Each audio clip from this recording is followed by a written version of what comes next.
Action.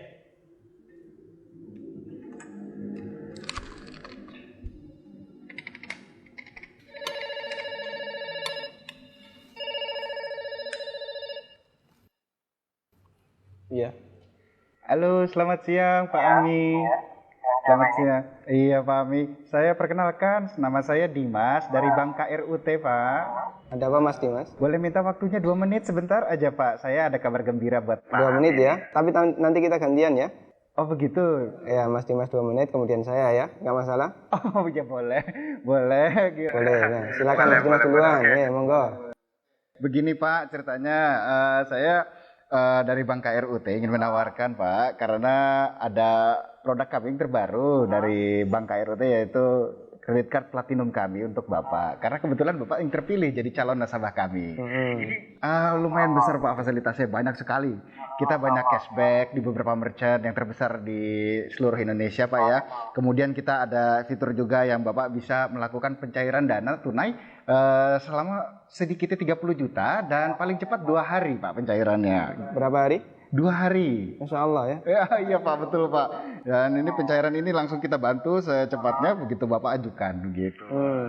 Gimana Pak? Bapak tertarik? Apalagi ini belum ada bebasan annual fee tahunannya Pak. Baik. Sebelumnya saya boleh tanya dulu ya? Boleh Pak. Nggak masalah ya? Baik. Mas Dimas Muslim? Saya, iya Pak, betul Pak. Alhamdulillah ya, kita sama-sama Muslim.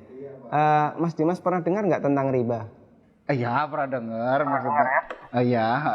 Pernah kebayang bahaya riba nggak? Bahaya riba? Iya tahu Pak. Mungkin pernah dengar hadisnya atau ayat Qur'annya. Pak. Tapi Pak, bagaimana? Masih tertarik Pak dengan kartu kredit platinum kami Pak? Nanti kita lanjutkan. Saya boleh cerita dulu? Ya, boleh. Ya. Jadi gini Mas Dimas. Coba Mas Dimas bayangkan kalau ada orang yang berzina sama ibunya. Kira-kira respon masyarakat gimana? Semua orang sepakat jelek ya. Gimana? Maksudnya gimana Pak? Kalau misalnya ada orang yang berzina sama ibunya, semua orang akan menganggap dia melakukan perbuatan yang maksiat. Ya bejat itu Pak. Wah, bejat sekali ya. Bejat Pak.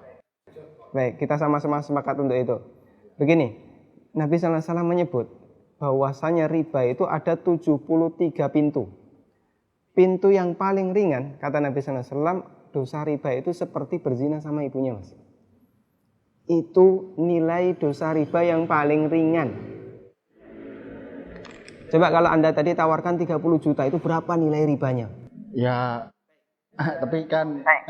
Saya lanjutkan boleh? Ya, kita lanjutkan dulu ya.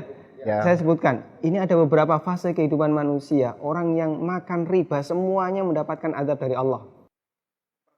Pertama, ketika di dunia, orang yang makan riba itu ditantang perang oleh Allah. Coba Mas bayangkan. Kata Allah Subhanahu wa taala, ya ayyuhalladzina amanu taqullaha wa dharu ma baqiya minar riba. Wahai orang yang beriman, bertakwalah kepada Allah dan tinggalkan semua bentuk riba. Fa in lam taf'alu fa'dzanu biharbi minallahi wa rasulih. Kalau kamu masih ngeyel, enggak mau meninggalkan riba, umumkan perang dengan Allah dan Rasulnya. Coba, kalau kita ditantang perang oleh Allah dan Rasulnya, kira-kira ada enggak peluang untuk menang? Enggak ada ya? Ampun Pak. Ini yang pertama. Yang kedua, orang yang mati dalam kondisi membawa dosa riba, makan riba, nanti dia akan dihukum di kuburan dalam bentuk berenang di sungai darah. Masya Allah, berenang di sungai darah. Kata Nabi SAW, beliau pernah menceritakan mimpinya, dan mimpi beliau itu wahyu. Nabi SAW pernah melihat ada orang yang berenang di sungai darah, kemudian di tepi sungai ada orang yang membawa batu. Setiap orang ini berenang menepi dilempari batu ke mulutnya, kemudian balik ke tengah. Ini yang kedua. Di alam kubur dia mendapatkan azab berupa berenang di sungai darah. Yang ketiga. Masih ada yang ketiga Pak? Iya. Siap mendengar? Masih sanggup mendengarkan? Iya Pak. Iya. Tapi saya lanjutkan ya.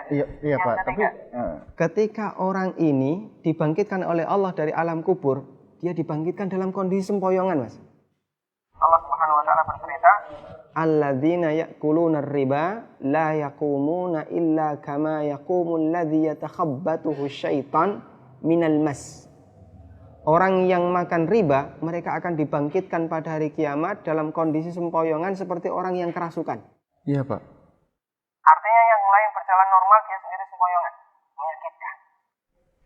Kemudian yang keempat, tadi sebelum hisab ya, ketika dia dibangkitkan sebelum hisab dia sudah disiksa. Yang keempat setelah dihisab, orang yang makan riba itu kan makan harta haram ya.